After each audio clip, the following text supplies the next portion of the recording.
You're listening to Gender, a Wider Lens. I'm Stella O'Malley, a psychotherapist in Ireland. And I'm Sasha Ayad, an adolescent therapist in the United States. In this podcast, we'll explore gender from a psychological depth perspective. We're curious about the concept of gender and how it is unfolding in the wider culture. Join us as we look at gender through a wider lens. Arty Morty is a pseudonym for a 42-year-old Canadian gay man. We spoke with Artie today about his experiences growing up as a feminine boy. We talk about how he eventually came to terms with his sexuality as a gay man, and how evolving conceptions of gender and identity are viewed through the lens of sexual development. In this episode, Artie describes the ambivalence and ultimate self-acceptance that have shaped his identity. All right. Hello, Artie. Thank you so much for joining us. Hi to you both. I'm so excited to be here. And so are we to have you. So we wanted to talk to you a little bit about, of course, your experiences with gender and sexuality and identity. And maybe you can start by telling us a little bit more about who you are and how the concept of gender has touched your life. Yeah, thank you. Well, my name is Artie. That's not my real name, but we'll go with it. I live in Canada, in Toronto. I'm 42, and I wouldn't consider myself the most effeminate gay man in the world right now, but I have lots of feminine aspects. But as a child and growing up, I was very, very feminine and very gender nonconforming. And I got along with the girls a lot more than the boys.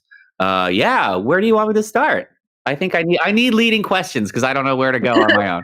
I'm jumping in here. What age were you when you first remember being feminine, or feminine as a concept, or girlish, or anything like that came into you? It was just natural for me, right? And I was in a pretty liberal household. I had I didn't have a father or any brothers. I just had my mother and my sister. It was the three of us. So it was me and two women, or a girl and a woman.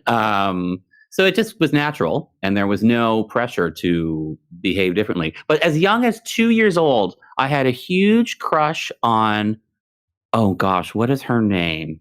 One of the Charlie's Angels. I forget her name. Anyways, there was like I thought I wanted to be her more than anything. I wanted to be one of Charlie's Angels. Did you? Yes. That was an arrival of femininity into your life. I know. And one of my very earliest memories of childhood was there was a swimsuit model on television, and she was sort of lying horizontally on the beach with her hands sort of on her hip in this sort of pose. And I had to replicate that pose as like a 3-year-old, I just had to do it. And I was lying in the living room floor doing the supermodel pose, like, look at me, Mom. I'm a supermodel. Was this celebrated in your household? Was this like how liberal or how progressive or how? I think it was just, it certainly wasn't, I wasn't penalized in any way for this gender nonconforming behavior, but it wasn't encouraged either. It was just sort of, I don't remember it being anything except that it was just a quirk of mine, Yeah. It wasn't encouraged, but it wasn't punished either. It was just there. As I got a little older, I started wanting to play with my sister's toys. And my mother was a strong feminist. So I think she didn't want me playing with violent toys. And my father had been in the army, and he died. So my mother was very staunchly opposed to guns and weaponry. And so many of the masculine toys were violent, G.I. Joe is a soldier with a gun, and it's all shooting people. So she wanted me to play with more toys like Lego and things like that, which would have been considered, I guess, sort of gender neutral. But I went straight for my sister's My Little Ponies and princesses, and the pinker the better. Well, can you just tell us, if you don't mind, how old were you when your father died? I was 2, so I don't have any memory. You're very young. Yeah. Mm-hmm. Yeah, but it was a real traumatic thing. We were a bit of a traumatized household. He had been murdered quite suddenly. So my mother found herself a single mother very abruptly. And so there was a lot of trauma in the house. My mother was she's still alive. She is an intelligent woman, but we had no money, and we were very poor. And yeah, there was just sort of a pall of sadness and trauma over the house because of, the shock of my father having been murdered. Yeah. Shock. Wow. Yeah. So there was a lot of that to deal with. Go back a little bit to that feminine side, because I'm obsessed with it. When you were in school, was it accepted? And no, that became a big problem. I kind of always knew in some subconscious level that I was gay. I don't even know how that's possible because I didn't understand concepts of homosexuality and sexuality in general. But there's this sense of this sort of knowing that I remember when my mother explained to me what a lesbian was, I was thinking in my head, I think I'm that, but a guy. And I would have been 6 or 7, I can't even explain how. This could be just my adult memory reconstructing false memories from childhood, but I seem to have always known on some subconscious level that I was gay. But when I started behaving femininely in school, it became a problem. And the boys started mocking me and calling me gay from a really young age. And this was in the 80s during the AIDS crisis. So all the kids would say that I had AIDS, essentially, because I was so girly. Oh, that's awful. I know. It was really bad. I'm suddenly getting really a sad picture with the dad dying or being murdered, and you're suddenly on your own, and that bullying happening, which would have been really vitriolic, I'd imagine. And we were in a very rough neighborhood too. It was a rough neighborhood where the kids were pretty rough, and so it was really bad. I was beaten up a lot, and there was a lot of abuse. And as I grew up, it became really, really difficult. We had to leave Toronto and move to a small town because we couldn't afford to live in the city anymore, even in the suburban ghetto that I was in. And that was really shocking because even in the suburban sort of ghetto neighborhood I was in, it was still very multicultural and ethnically diverse. And there were some interesting people there. And then we moved to this hick town, essentially, where everybody was really rough and really violent and really, there was no education. And there was a lot of, the parents all had substance abuse problems and that kind of thing. And we were pretty smart. We were poor, but we were very education focused and oriented. And I was mercilessly mocked, not just as a fag and a sissy, but also as like a brainiac, somebody who came from the big city. It was really, really difficult. Yeah. You mentioned that you took solace in female friendships. Yes. Can you talk a little bit about how interacting and making friendships with girls, how was that, I guess, a kind of relief for the other interactions you were having with boys who were more aggressive or bullying? Yeah, I mean, I just felt so much more comfortable around girls. I was frightened of adult men, having not had a father figure in my life and having been beaten up so much by younger men. Adult men were very, very scary to me. And adolescent boys were just too rough for me. They always wanted to fight and push. And I just wanted to, make friendship bracelets and talk about our feelings. I don't know. Yeah. So I would spend time with girls and it almost felt, what's the word? It felt clandestine. Like you're not supposed to hang out with the girls. You're supposed to be hanging out with the boys. But I would do anything I could to go and hang out with these girls in my neighborhood, but it was almost like it felt secret. Like I wasn't allowed, but I just never felt better than I was just sitting around with the girls. Just, yeah. Yeah. I wonder what it is that drives that. Well, one thing I hear sometimes from clients, clients in terms of their interactions with boy clients, is that boys can be ruthless with one another, but they tend to be a little more gentle with girls.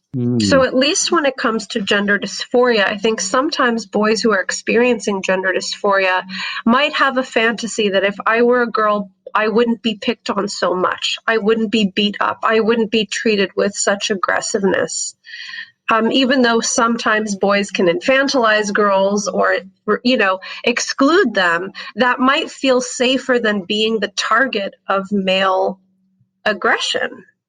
I wonder though, because from what you've described, I would say you were gender non-conforming, and any dysphoria you were having was from society. You were. Well, yeah, I had words in your mouth there. I don't know. But I kind of always wanted to be a girl when I was a kid too, and it pained me a little bit being a boy. But I was never. We were a household that was very sort of science oriented, and so I expressed it just by being sad that I was a boy and wishing that I was a girl. But I never went out of my way to take it any further than that, And I also noticed when I would play one-on-one with other boys, they would be gentle and kind. It would be the second another boy would come into the scene and they had to perform. And it just felt like this horrible betrayal, I'd have these quiet, nice little times with boys, maybe even playing with girl toys a little bit. The second another boy shows up, they have to perform and reject me, Wow. Yeah. Yeah. Oh, I think that still goes on now. My little boy is 11.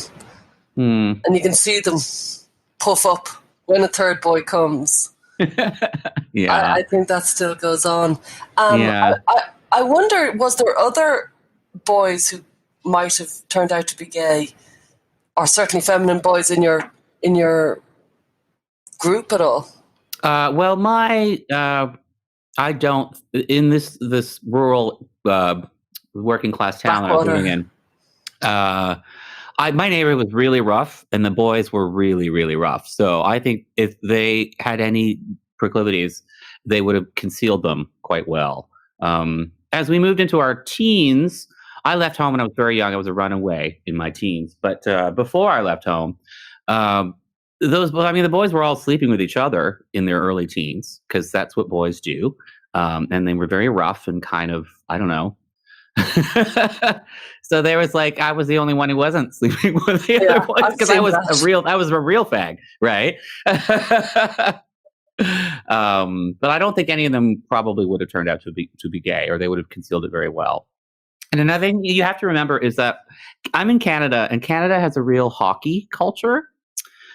And hockey is a violent sport. I don't know if either of you have ever watched a hockey game before, but literal fighting is part of the game, where there's a pause, and the players literally take their gloves off and beat each other up. That's part of the game. There are literal moments where the game stops so the guys can beat the shit out of each other. And fathers will take their boys to these hockey games and cheer on, and everybody gets thrilled and excited when the guys start beating each other up. And this terrified me so much, because I was getting beaten up all the time. And here it's the national pastime is to celebrate, to take little boys and watch adult men beat each other up, and to celebrate this as this is the Canadian identity. And it just filled me with despair that this is encouraged, that this is something the entire country celebrates, that men beat the shit out of each other, right? Yeah, Wow. I think I've lost my train of thought, but that was a big thing that bothered me. Did you ever express your dislike for these kinds of cultural norms, or did you just kind of withdraw and try to retreat into your female friendships? Or I guess how did you deal with the dissonance inside of yourself that I really don't like these things, but here I am? Yeah, I don't know, depression. But even my friendships with girls were pretty furtive, and they were, like I said, a little bit clandestine, and they were just casual afternoons hanging out with a neighbor kind of thing. I didn't forge strong bonds with girls because it wasn't allowed. But these were times that I cherished. So I was very solitary for most of my childhood. I didn't have any friends in school at all. I went to a school that was separate from my immediate neighborhood. So my neighborhood friends, or my neighborhood community, was separate from my school community. And my school was sort of a little bit wealthier. I got bussed into the sort of privileged neighborhood. My mother was trying to give me a good education, but that just meant that I didn't fit in with anyone in school because I was so poor. So I had no friends at all in school, though I did well academically. And then I'd come home to the neighborhood and all the boys would beat me up. And I don't know how I dealt with it. Yeah, just a lot of isolation, a lot of just spending time alone in my room and being depressed. Do you remember a moment that you realized you were gay? Yeah. Yep. Well, I remember when puberty started kicking in and I suddenly found myself very attracted to some of the neighborhood boys, even though they would beat me up. That was a thing. Yeah, it struck like a bolt of lightning, you know? But it was kind of the concept of being gay I haven't quite fully processed that it applied to me. Does that make any sense? I kind of knew that's something I was. We would, as the family, my mother and sister and I, we'd sit in front of the television all the time. And if homosexuality came up in the news or in a movie we were watching or something, I would panic. I would absolutely panic. And I would panic and I would get very self-conscious because I didn't want anyone to see that I was panicking because that would mean they could tell that I was gay, right? So it was just this sheer terror. You know, that movie Philadelphia came out and it was everywhere and I was like, oh shit, you know, why won't everybody just shut up about the gays? This is terrifying, you know? Yeah, it's like your self-consciousness. You got nervous that others could see it. Because you saw yourself reflected in these characters and then you're like, oh no, can everyone else see that on me? Yeah, the sheer terror, you know, of being found out. I had this feeling that if anyone knew, I would literally die. I would cease to exist. It was like a terror, like an existential terror, you know? That the ability for anyone to know that I was gay would lead to my actual literal demise. You know, it was just such an impossibility that anyone should ever find out. And I was slowly putting it all together. Okay, I can tell that I'm gay, that I didn't quite, you know, I started keeping a diary. And I remember when I finally wrote the words, even in the diary, it took me weeks. And then I finally wrote the words, I am gay. And I just, you know, I cried for days. Wow. Yeah. Yeah, it was hard. It seems like there's a real process of very slow kind of coming to terms, you know, like there was maybe this pre-verbal sense that this is you, but it was hard to integrate that into yourself. No, I love and the way then you there put was that. I'm really touched by the kind of emotionality that I see. You know, unfortunately our audience is only listening to us, but what do you think helped you really kind of settle in with like the reality that, okay, this is who I am? And I don't like, did the terror like slough off on its own? Or I guess, how did you move into that place? It was very hard. It only got worse. So remember I said I had no friends in school. Well, I sort of formed a friendship with a classmate and I worked up the guts. I decided I was going to tell him that I was gay just because I needed to tell someone. This was going to be the next step in processing it. This guy seemed nice and sweet and gentle. I didn't think he was gay. I just wanted to tell someone. And I wrote this big, long, epic letter because I was procrastinating as I was writing. I didn't want to say it, right? And it was like this big thing. It was like 4 pages long. And I was going to hand it to him in class. And I decided to reread it the next day before I gave it to him. And I thought, oh my God, this is ridiculous. This needs an editor. This thing's too long. So I took it home and I threw it under the bed where I kept all my hidden things. Great job, Artie. And then I wrote a shorter version that was just, look, you know, it's nice to be your friend. I don't have a lot of friends. I really wanted to tell someone. I just thought you should know that I'm gay. And he took it well. He said, that's really nice, you know? And he went to his friends and he was like, oh, there's this nerdy guy in my class. And he's just come out of the closet and told me he's gay. And they were nice about it too. They were like, oh, that's sweet. But they didn't keep it the secret. So within a day, it got out. And I was an extreme nerd. Suddenly, I would come into school and everyone's calling me a faggot. And there's this sort of catwalk you have to walk through to get from one branch of the school to the next. And it's hard for nerds because they get beaten up when they cross the catwalk or they get tricked, you know? all the punks are standing there. It's like a gauntlet you have to walk through. And I went through the gauntlet, and it was like I was being harassed and called a faggot. And that was it. I thought, I knew at this point I was never going to school again because it was too terrifying. And I left right then and there. And I never went back to school.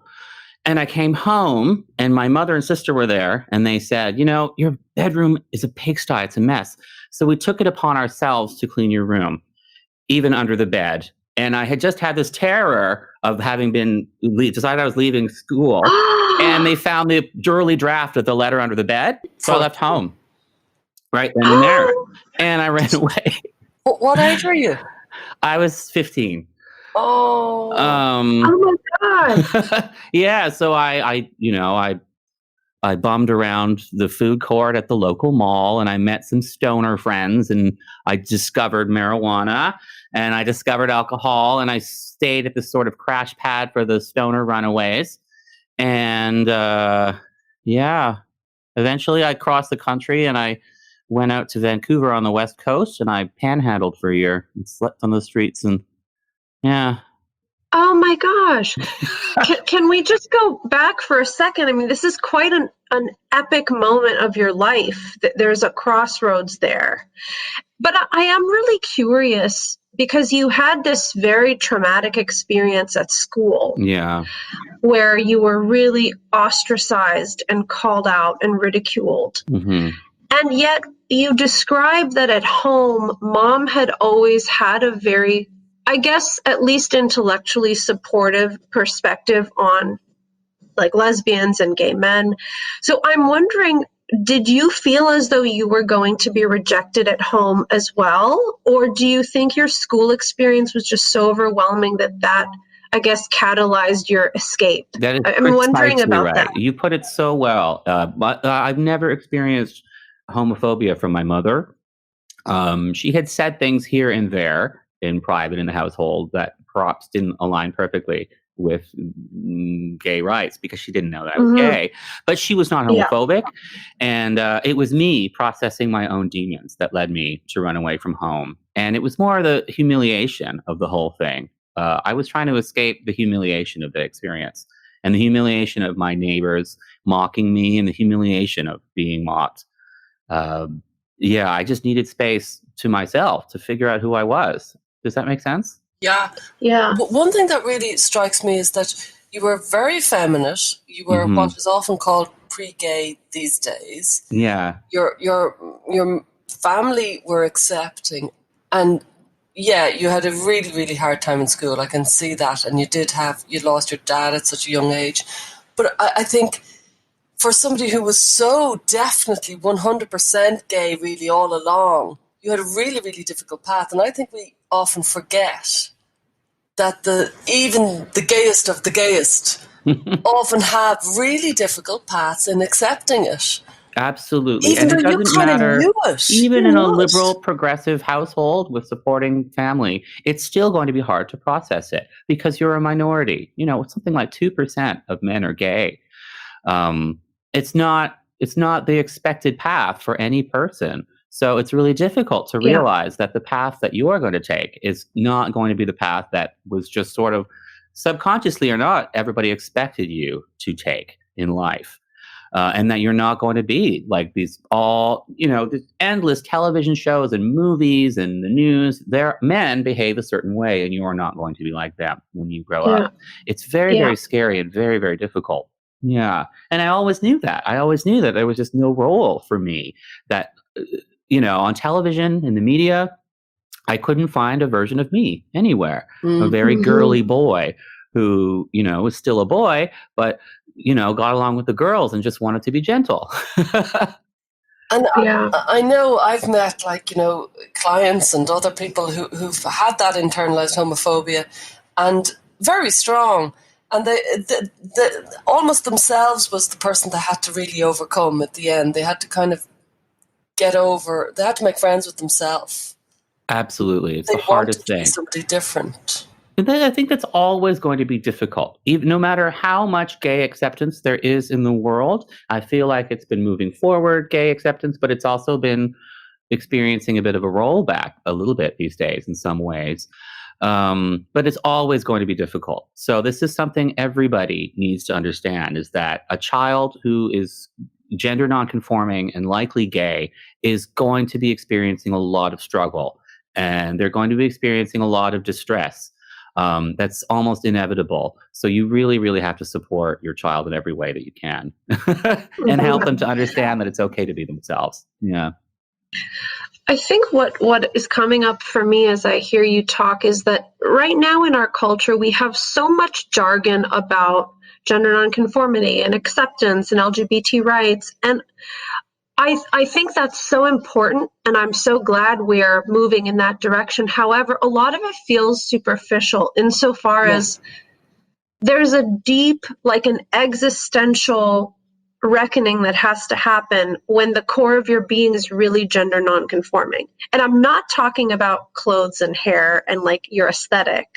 I'm talking about the fact that having visceral romantic attractions to someone of the same sex, it's the most nonconforming thing you can be. Mm-hmm. And that's a very deep, like, part of who somebody is. And no matter how much representation or acceptance we kind of talk about peripherally, I think there's a very deep sense of like befriending yourself that has to happen, because you know that is just statistically not typical. Yeah, and we frame it around identity. Everybody's trying on their identities, and then the gay is an identity. It's not. It's a physiological reaction. If you are same-sex attracted, you are going to start physiologically. You're going to have, you're going to be attracted to people before you have any idea what's going on. This isn't an identity you're trying on. This is your deep, your animal instincts telling you something about yourself. And, you may not be ready to identify into it, but you don't have a choice. This is very, very difficult for young people, because it's not something they choose. It's something that wells up from deep, deep inside their, primordial lizard brain. Yes. I kind of think of a few things here. My kind of head is spinning, but like, I kind of think of myself when I had, like, let's say I wanted to be a boy and gender dysphoria, and I was totally with you on the other side of the fence when you were 8 and stuff. And then I fancied boys, without a doubt, heavily and intensely. And I was absolutely horrified. It was my deepest, darkest secret that there was anything being fancied, if you follow me. Had I been lesbian, I would have combusted with shame. I was already combusted with shame, and I was only fancying boys. So I kind of think there's something about our sexual instinct. What we fancy is so private, and it's like, oh my God, it's my deepest self. And the idea of having to walk some sort of gauntlet across the school, they know my sexual self. I can't even breathe at the thought of that. Oh, yeah. Because it goes so deep into, they know what I get off on. And you wouldn't have had that words, but that goes really we have this core of privacy that we don't easily tell each other what turns us on. And it feels such a vulnerable making thing if the three of us suddenly spilled it. Don't worry, that's not the plan. But it feels intensely private. And I wonder, is something about being gay, is that what is being touched upon and feels so like, get the hell out of my bed sheets here. This is my private side. I'm just wondering that, yeah. Absolutely. And I mean, obviously it's better now that there's more representation. That is absolutely it. But I'm wondering what we can do to help these young boys and girls. And one thing is to give them as many role models as possible that might help them to see that other adults have been through this, and that, they're not alone on this journey, that other people have gone through it too.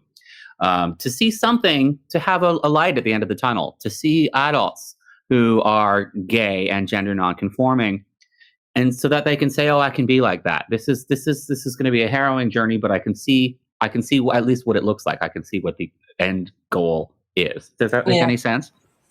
There were no role models for me, and even when I did come to terms with the fact that I was gay, I thought that meant that I was going to have to adopt a gay persona. I was a science geek. I wanted to be a scientist, but I thought that wasn't allowed. I thought literally it's hairdresser or fashion designer or, just goofy neighbor who doesn't even have a job. They're just a funny neighbor who snaps his fingers and helps you buy purses. These are the only, so I tried to get into fashion for some reason. I give zero. But I thought, what else can you do, right? These are the roles that are available to you as a homosexual man who's very flaming, right? Wow. It took me a long time to realize. It was like literally in my mid-20s when I was like, God, can't I go back into science? So I started like reading popular science magazines and delving into physics blogs and things like that just to get it out of my system. This wish that I could go back and become a physicist. Yeah. Oh, well, it feels like such a real kind of coming of age story because, we happen to be talking about your sexuality, but we're really talking about accepting who you are and also resisting kind of the narratives about what that's supposed to mean about you. That's right. And that's a very fundamental aspect of growing up. We all have to do that because we all do have a certain body. We all have a certain sex. We all have a certain culture. We all live in a certain place. We're all, different educational groups or whatever. So we all have to kind of come to terms with, well, what does that mean about me? And do I get to define my own story? And I hear you saying that for a while, because of your sexuality, you had a perception of what that relegated you to, but you somehow broke open that barrier and just got to figure out who you are as an individual, not so much just as your group identity. Yeah. And unfortunately, it happened far too late. That I wish that, for young people these days who are struggling with their identity and with their sexuality and with their gender nonconformity, I wish we could give them so many more role models and show them that you can be gender nonconforming and you can still be a physicist. You can be a flaming effeminate boy, and that doesn't foreclose any opportunities for you. You can be anything you want to be. And we need to show them more people like that. A lot of people would argue that we have, but I feel like one of you said earlier, it feels very lip service-ish, insofar as we talk about mental health and we remove the stigma, we talk about progressive society and LGBT rights, etc. And yet still I have teenage clients who are seemingly, it feels where you are. They cannot be gay. They can be anything, but they cannot be gay. They are just resisting. Everybody around them is ostensibly accepting. They themselves just can't make that leap for themselves. Yeah. And I wonder if there isn't proper gay representation in the media. Gay characters are still singled out as gay characters, and they're a type. They're a stereotype in the media. There should be just a gay bus driver who happens to be gay, this kind of thing. Just people where gayness isn't front and center of who they are in the media. I think young people need to see more of that it's a thing that is incidental, but it doesn't have to dominate their lives, perhaps. Absolutely. That feels key. Is that somewhere where a shallow reading of queer theory kind of touches upon that? I don't know. I think queer theory, yes. If we queer everything, then everything is better or something like that. But that's not quite true.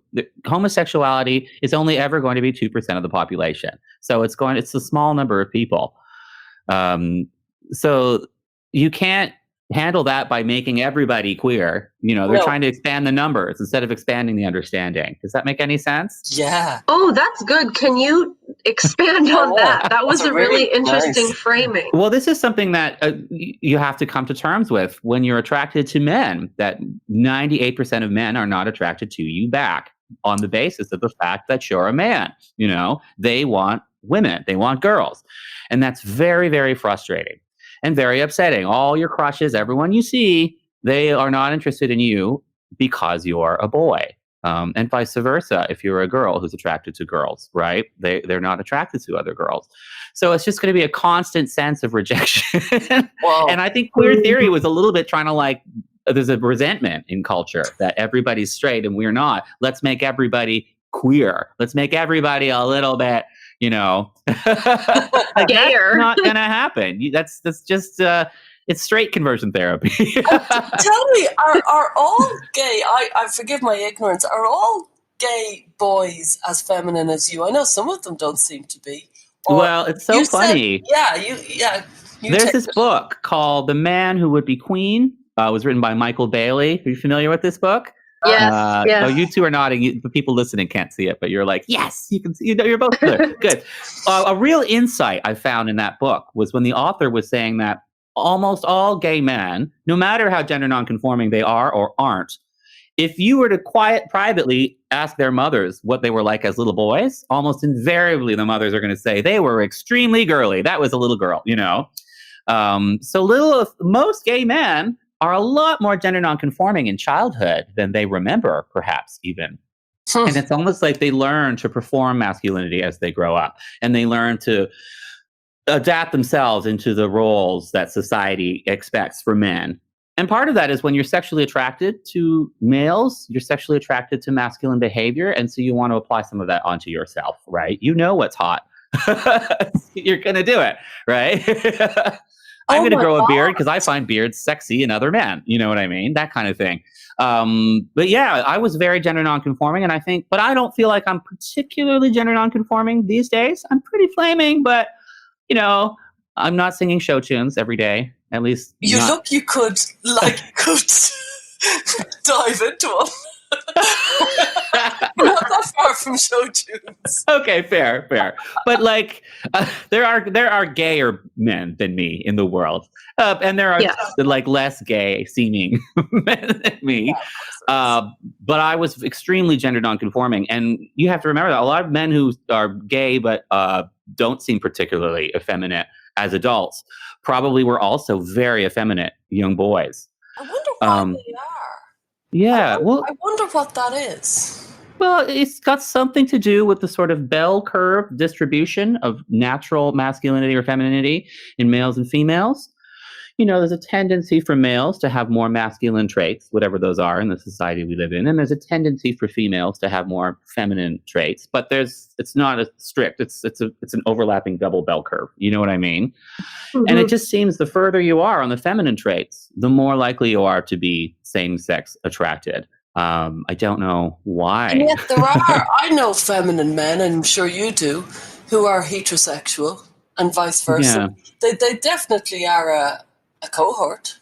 It's almost like there are a million traits in a man and in a woman, and some of them get sort of switched into the feminine tendency, and some of them get switched into the masculine tendency. And if you're gay, that's one of the traits, but effeminate people have more of the feminine traits switched on.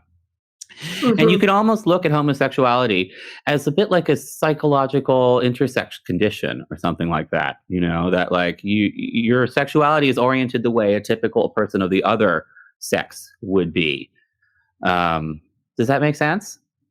I think there's even been some brain scans that have sort of supported that a little bit, It makes me think if gay men are attracted to masculine men, they must find that I think I've heard you say this, Sasha, yesterday or something, that if the gay man is attracted to a masculine man, well then what are we going to do with all the feminine gay men that are attracted to the masculine men? It feels like a mathematical problem here. Where that came from was just my understanding, and I think maybe even Michael Bailey talked about this in The Man Who Would Be Queen, is that the market of most dateable gay men are the ones who are very masculine because gay men are attracted to masculine traits. So is that true? I mean, your experience, and I guess we should also ask, would you say that you are part of a thriving community of gay men, or are you still kind of isolated? Because that makes a big difference, I would imagine, in how you experience yourself in the sense of a community or as kind of a lone wolf. Yeah, a few things to unpack there. I think so. That book, The Man Who Would Be Queen, Michael Bailey posited that most gay men are sexually attracted to masculinity in other men, but they themselves tend to not have very masculine traits. So the very effeminate gay men might feel like they're sort of out of the market a little bit. But I thought that was a weak point in his book. Because I don't quite see it playing out like that in the real world. It's a little more complicated. Sort of in theory, that makes sense. But in practice, I see a lot of effeminate gays. Men really like them. They're not doing so bad. They're doing great. I've seen that. Yeah. I'm a bartender at a gay bar. And it's a kind of a date bar, like a singles bar, it's a first date kind of place. So I see these dates happening all the time, and the very stissy-ish gays are doing just fine. Oh, good. Glad to hear that. But I don't feel like a lone wolf right now. No, I am in the gay community very explicitly right now as a bartender at a gay bar. I kind of avoided it for a long time. That's another thing you see with gays and lesbians these days, but gay men especially, is this total rejection of gay culture. In the 90s, the gay village was a ghetto. Most big cities had a ghetto for gays in the inner city. And it would revolve around bars and bar culture. So there'd be 20 to 30 gay bars in a big city. And now there's 2 or 3. And the villages, the neighborhoods have collapsed essentially, because most gays have integrated themselves into society at large and really don't want to participate in gay bar culture and gay lifestyle culture anymore. And a lot of times you see people explicitly rejecting it. On the dating apps, when men are describing themselves, so often you'll see them say things like, "Oh, not into gay culture," Yeah. And were you not half arguing for that when you were saying in the media, the gay bus driver? Yeah, it's right. That's exactly true. So there's a push and a pull there, because I think it's important to have a gay village and a gay community where you can be surrounded by people like you. But I think it's also important to just be able to integrate into society at large and to just live your life as a person. I think you have to have the opportunity for both. You have to have places where you can go and be around your other people, especially because you're going to be a minority your whole life. You're going to be surrounded all day by friends and family and people in the media who are not gay. So you need places to go where you can be with people like you. Yeah. It's so important for your mental health. But you also need to be able to get along with everyone else. So, yeah. That's so interesting, because even though this has nothing specifically to do with sexuality, I really hear that as a parallel from my experience being like a person in kind of 2 cultures.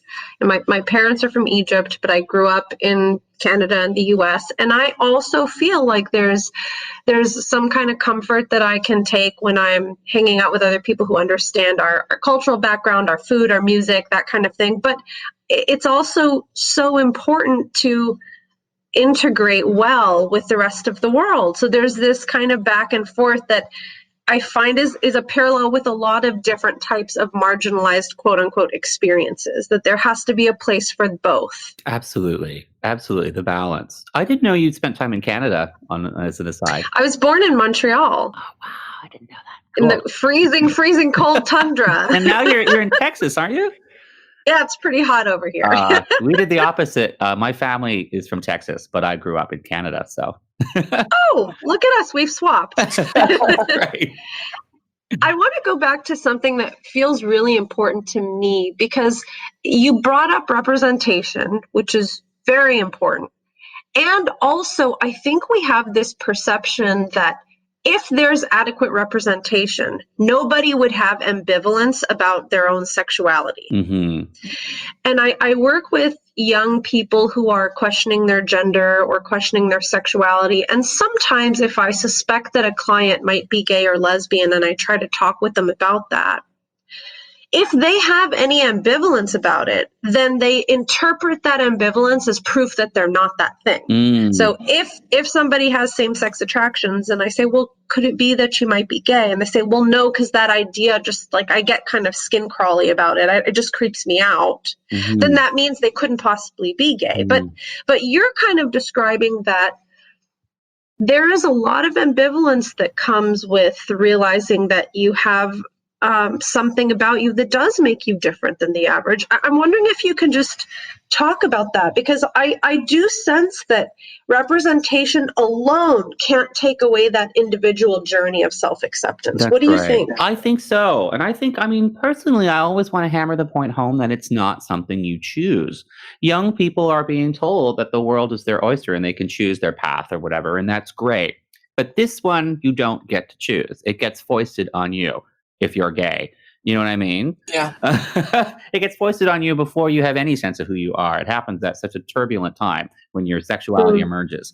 Yeah, so it's always going to be a struggle because you don't have a choice. You can't choose it. You can't say, no, I don't want to be that. It's, it's imposing itself on you. So that's something that's sort of at cross purposes with the general way we want to teach kids. We want to teach kids that you can do whatever you want and you can be whatever you want and you can, but you have to teach kids also that they have to accept who they are. You have to accept facts about yourself and celebrate them, but that you don't have a choice in them. And that, I think, is a lesson that's maybe a little too nuanced for a lot of parents. You know what I mean? Is there a human aspect of when you're 10, 12, 13, 14, I don't know, that you're horrified by sex and you're getting sexual feelings? Yeah, sex is scary, and I didn't even understand it. The mechanics of gay sex, I did not comprehend when I was, it's embarrassing, but I was like, does one penis go inside the other penis? You stick it in the little hole at the tip? Like, I did literally. No wonder you were terrified for good reason. I literally thought that. I'd have sexual fantasies in my 12-year-old brain, and it would evolve. Like a corn dog kind of situation. I wonder, does whether they're hetero or homosexual, do they have that slightly icky, creepy, dark view of sex? But I also wonder whether that's different now that we're in with the internet, when young people are exposed to a lot more sex than we were. A lot more porn. A lot more easy sex. So that must be terrifying. Yeah, because then suddenly, pornography on the internet is so exaggerated and extreme, that must terrify children even more of their sexual impulses, especially women and girls, because pornography is just brutal to women and girls. And I can see why so many girls who are lesbian would be terrified of being lesbians and find it appalling, because lesbian pornography is not for lesbians, it's for straight men. And it has nothing like a real lesbian relationship, from what I've heard. I think it's tricky because on one hand, we recognize that in the innocence of childhood, kids can come up with a lot of false conceptions of what sex is. Like, for example, your story about the two penises, like that's a terrifying imagination. But it's also, it can be a lot safer in the kind of recesses of a child's brain than showing children really graphic, violent pornography. So it's like, where is the healthy middle ground where we try to create somewhat of a realistic picture about sexuality, but we want to leave some things to the imagination, because we all figure things out as we go. I mean, I don't believe that kids should be left in the dark about sexuality, but I also think there has got to be some undiscovered that you and your partner kind of fumble through together in the context of a safe young adult or teenage relationship, that just telling kids every single kind of biological detail about everything kind of takes the mystery away in a sense too, right? Yeah. It's a bit tricky because we want to make sure kids are educated and they don't hurt themselves. And we also don't want to turn it into a very clinical, medicalized thing either. Mm-hmm. Does that make sense? Oh, completely. Yeah. And I think we're nowhere. I don't think we've got anywhere on that one. I think we're getting somewhere, although you disagree with me, Artie, on representation, and I'll bow to you because you'd notice it more. For gay representation, let's say movies and stuff, I would have thought we maybe progressed a little bit, but we're nowhere in being able to handle how to feed children information so it's not too fast and it's not too slow and it's not pornographic, but it also leaves a little to the imagination. Are we asking too much of ourselves? I really feel like we could do a whole review on how the hell to talk about sex between 10 and 20, because it's an absolute mess at this stage. It seems to me. Yeah, I mean, gosh, who knows? There have been so many attempts to go too far, like in the 70s during the sort of gay liberation and free love and sexual liberation. People just really veered off course, trying to expose children to too much sexuality. We can't go that route, but we definitely need to teach kids about sex and healthy sexuality and not make it too clinical. Exactly. Yeah. May I ask, what age were you around about when you kind of came to terms with I'm gay and that's okay? It was 16, I suppose. Yeah. When I was like out there panhandling and hanging out and discovering gay villages in big cities. And that's when I was like, okay, this is a thing. It became almost like a punk rock thing. Yeah. I started listening to a lot of do you know that band, The Smiths? Yeah. Yes. A lot of teen angst and a lot of closeted lyrics about being angry and smart and in the closet. And I wore it like a badge. It suddenly became something to be proud of. I'm an outsider. I'm a rebel with a cause, man. Well, speaking of, in the last kind of chunk of our time together, something I'd love to touch on with you is that, you have kind of taken a personal journey into investigating what the current climate is like for young LGBT teenagers. I know you've talked about that a little bit on your own YouTube channel and your podcast. I wonder, knowing what you know, if you were 13, 14, 15 today, how do you think the climate of discussing issues around gender and sexuality would have landed on you? How would that have impacted your trajectory? It frightens me, to be honest, because I have 100% certainty that had I grown up in today's climate, I would have interpreted these feelings of gender nonconformity and this same-sex attraction and not wanting to be that. I would have identified as a transgender girl. There's just no question. And I would have, and that might not necessarily have been a bad thing, except that I would have been locked into it, because these days the protocol is to, once you identify out of your sex, once you're trying on the other sex, there's this sort of political assumption that means that's 100% what you are, and we have to lock you into it as quickly as possible to help you. So that frightens me, and it frightens so many gay men and women. I just, the conversations you hear when you're a gay bartender, it's the same story over and over again. People saying, gosh, if I was a kid in today's climate, there's no question that I would have ended up having a sex change before I was an adult. And I'm really glad that I didn't, but I can really understand why kids would take all their gender nonconformity and take their same-sex attraction and interpret that as an alternative gender identity, because that seems to be the only way that society can really cope with gender nonconformity and same-sex attraction these days, is to interpret it as gender identity. I've heard some gay adults who maybe aren't as kind of embroiled in these debates say, that's ridiculous. Like, it was clear to me that I was gay. Why would a young trans person be confused? That's just another way to dismiss them.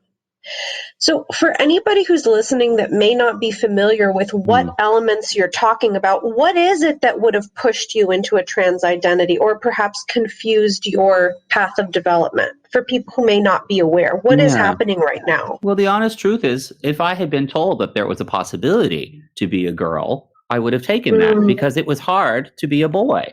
It's a rite of passage to figure out that you're a boy, and you have to go through it, and it is going to be hard no matter what. So if you're given an exit door, you're going to take it, right? A lot of effeminate boys, it's going to be hard to figure out how to be a boy. It's going to be hard to learn to get along with the boys. It's going to be hard to get over your fear of adult men, like I did, but you have to do it. And you'll be better for it. That exit door to just say that you're a girl, it's not I don't, I think for some people that's the right path, but for many of us, it's not. It was a bit of a struggle figuring out that I was a guy, but by my teens, it just felt like I felt whole as a man because I am a man. That's who I am.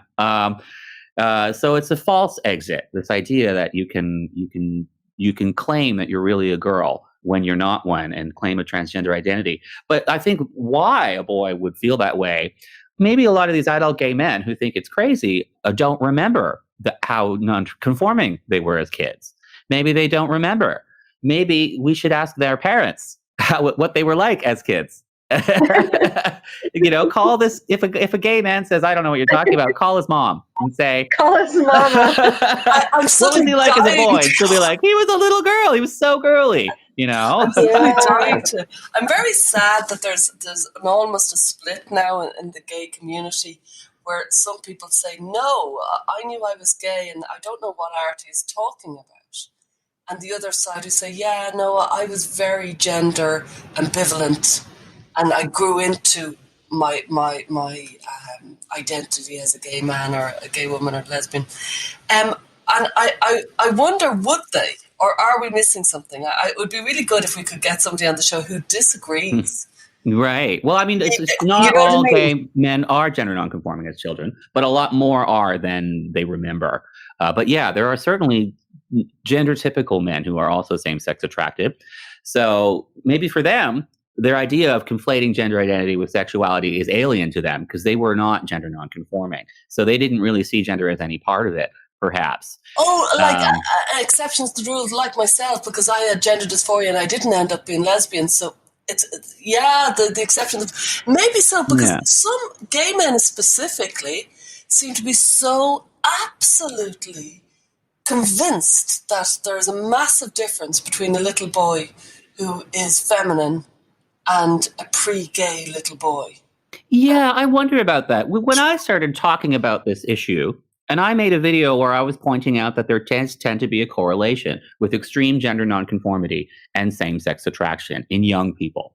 That very young boys who are very, very effeminate and experience dysphoria over it and distress like I did, are much more likely to be same-sex attracted. But I always made it clear, not all men who are same-sex attracted were effeminate as children, but they were more likely to have been.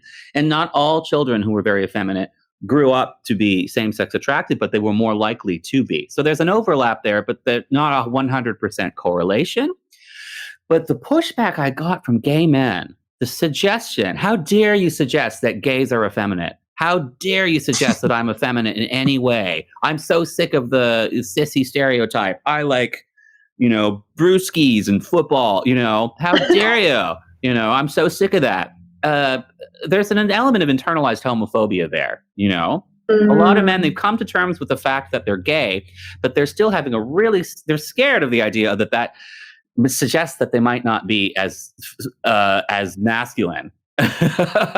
So I think a lot of these men, when they see these effeminate gays, they're perfectly happy to assume that they'd be better off having sex changes and living as transgender women. So they're almost femophobic. They're phobic of their feminine side. That's a great way of putting it. Yes, absolutely. And you see that in the dating scene too. One of the most common things that men are looking for is masculine men. Mask for mask is what they say. I'm a manly man. I'm looking for a manly man. That's what I was saying earlier. Yeah, but the effeminate men do find partners too. Yes, they do. They do great. But there are a lot of men who are just like, no, I don't want any of that. Oh my God, it feels really that how many years is it since it's been what's the word, decriminalized and legalized and things. Feels like we're really in the early days. Yeah, it's strange. Any sort of understanding of how somebody might evolve happily to be gay. Yeah, it's true. We've decriminalized it. Everything's off the books now. But there's still the social aspect of being gay that is still such a puzzle. Yeah, because it ties into gender and sex, ties into what it means to be a man, what it means to be a woman. And yeah, I just find it very scary that the way we're interpreting this as a society now, by assuming that everybody can just have a sex change if they're not comfortable with how they fit into these social roles. I just find that just not healthy in the long run.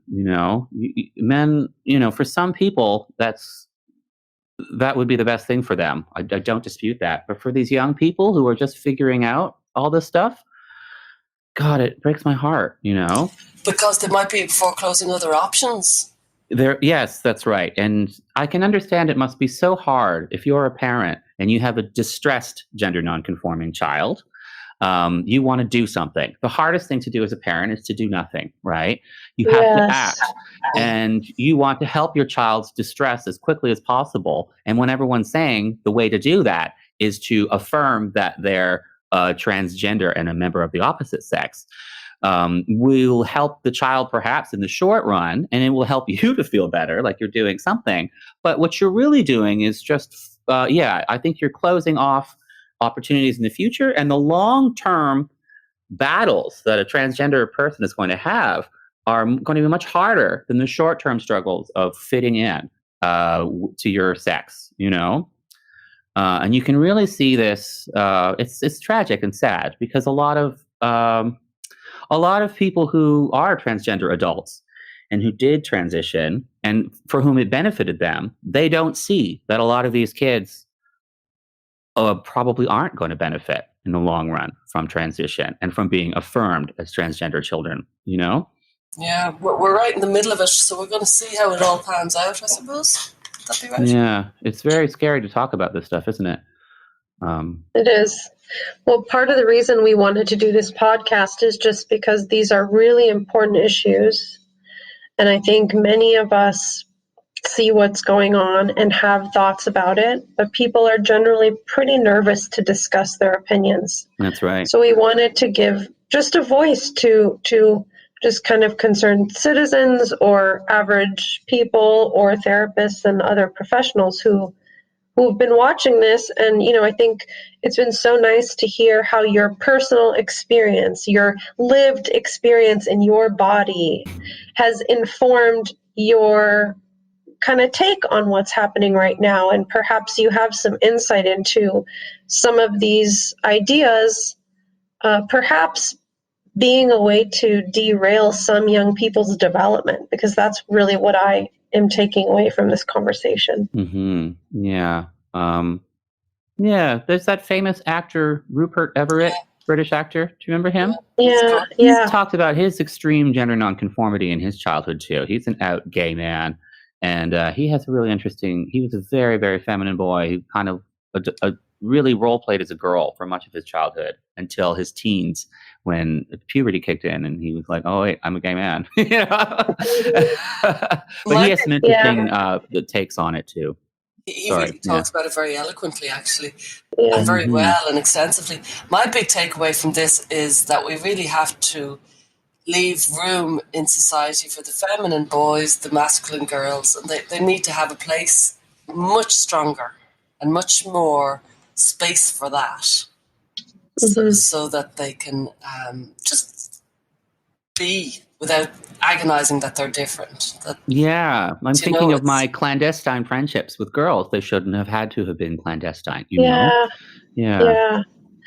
And just to leave room for the fact that struggling to become yourself is hard. Mm-hmm.